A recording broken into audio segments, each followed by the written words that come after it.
Hi, I'm Chad from Conair, and today I want to talk to you about drying and specifically dryers. I'm currently at a trade show and I'm getting a lot of the same frequently asked questions.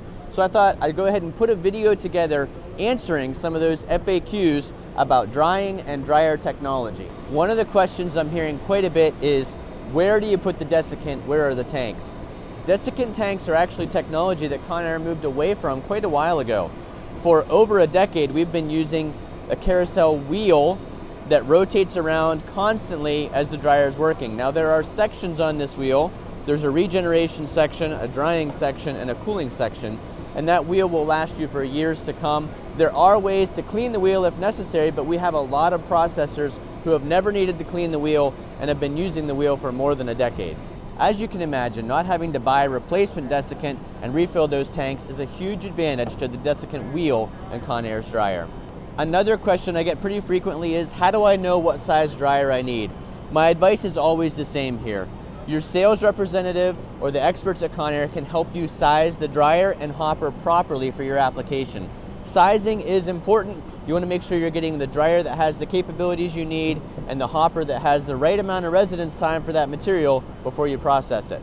As a general rule of thumb, you can see this particular dryer is a model DX25. DX means it's a mobile dryer, and the 25 is roughly a throughput of 25 pounds an hour. So just for a rough idea, if you were using 100 pounds an hour of material, you'd want to look for something in the 100 size range. But again, always contact Conair so that they can help guide you to the right size dryer and hopper for your application. Another question I get is about conveying systems. People will say, how do I get material into the hopper, and then how do I get material from the hopper to the machine? Well, there's a number of ways you can do that, but one of the reasons I like to bring the DX dryer to a trade show is because it's really self-contained, and I order the one that has conveying on it. So I'm actually able to use the conveying system that's built into the dryer to load my resin hopper with material,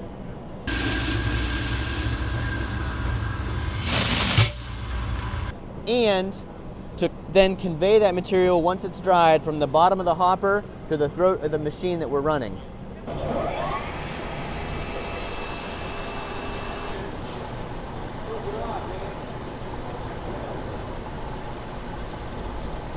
So when you add the conveying feature to your dryer, it's nice because you can see I've got right here 2 little receivers in the graphics on the home screen of my control.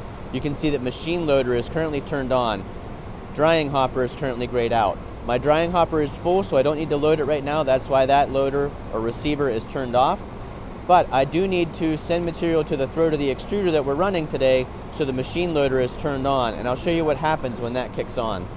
This tube loader at the throat of the extruder has a sensor on it, and that sensor is sending the signal to the dryer. As soon as this sensor sees that there's no material left here in the glass direct feed part of the receiver, it will send the signal to the dryer.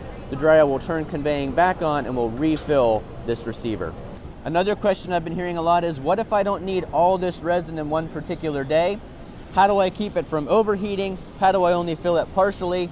So I'm going to address those answers here now. First of all, you can also get a sensor for the drying hopper. So just like the sensor you saw on the receiver, there could be a sensor here, and then that would tell the dryer how full you want your drying hopper. So if, let's say, we put it here, it would fill up until that sensor's demand was met, and then it would not fill the rest of the hopper.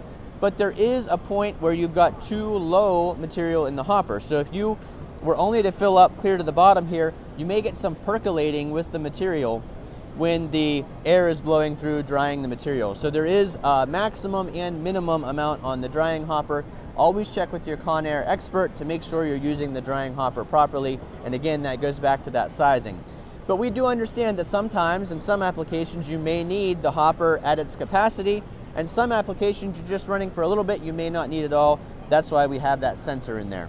Now the second part of that question, when you've got a lot of material in the hopper and you're not going to use it all at once, how can you keep it from over drying or degrading the material? There's a couple of things that we can do to keep that from happening, and I'll show you that on the control.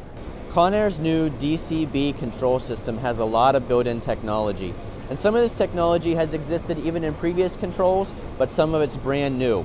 So let's look at these 3 features that are listed on the bottom of the home screen. Temperature setback active. You can see I don't have that activated right now. But what temperature setback is and does is, let's say for some reason the line shuts down. You've got material in there that's drying. The dryer will see that the line is shut down and you're not using as much material.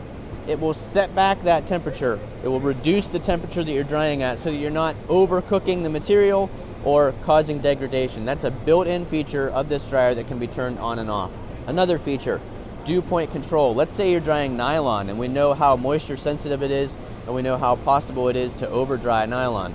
Dew point control enables you to set your dew point that you desire, and it will maintain that dew point throughout so that you're not risking damaging that material. And last but not least, one of the brand new innovations of this dryer is material ready.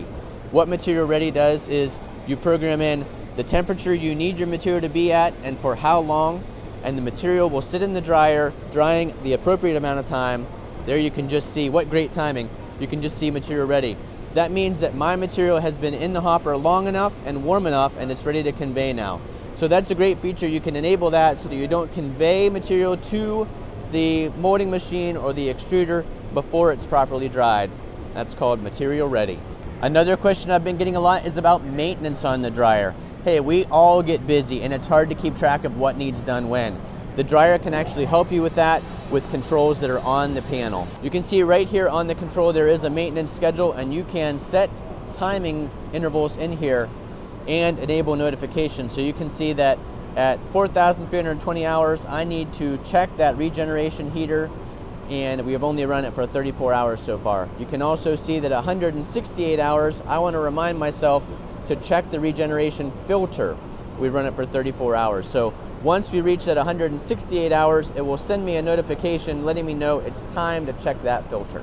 We've got the same type of thing with other filters and the wheel, and that's all right here in the maintenance schedule built into the dryer control. Another question I hear when talking about maintenance is, how hard is it? Well, Conair's made it as easy as possible. We put all the filters you need to check and possibly replace on the front of the machine. So these are not hidden back behind the dryer somewhere. We're trying to move things around to get into it. Right here in the front. They're also all toolless, so you can just by hand remove these covers and check those filters. The last question I hear is, how do I know what the temperature of the resin inside my drying hopper is? There's an easy way to do that with Conair's drying monitor probe. You can see actually up here at the top is the start of that drying monitor probe, and it goes the whole length of the drying hopper, so we can see the temperature at 6 different zones within the drying hopper. So right here on the dryer control is where we can see the results of those T1 through 6 sensor points, or RTD points, on the drying monitor probe. You can see, as you'd expect, when the hot air from the dryer comes in, you're going to have more heat at the T1, T2, and T3 section of the hopper than you will at T6.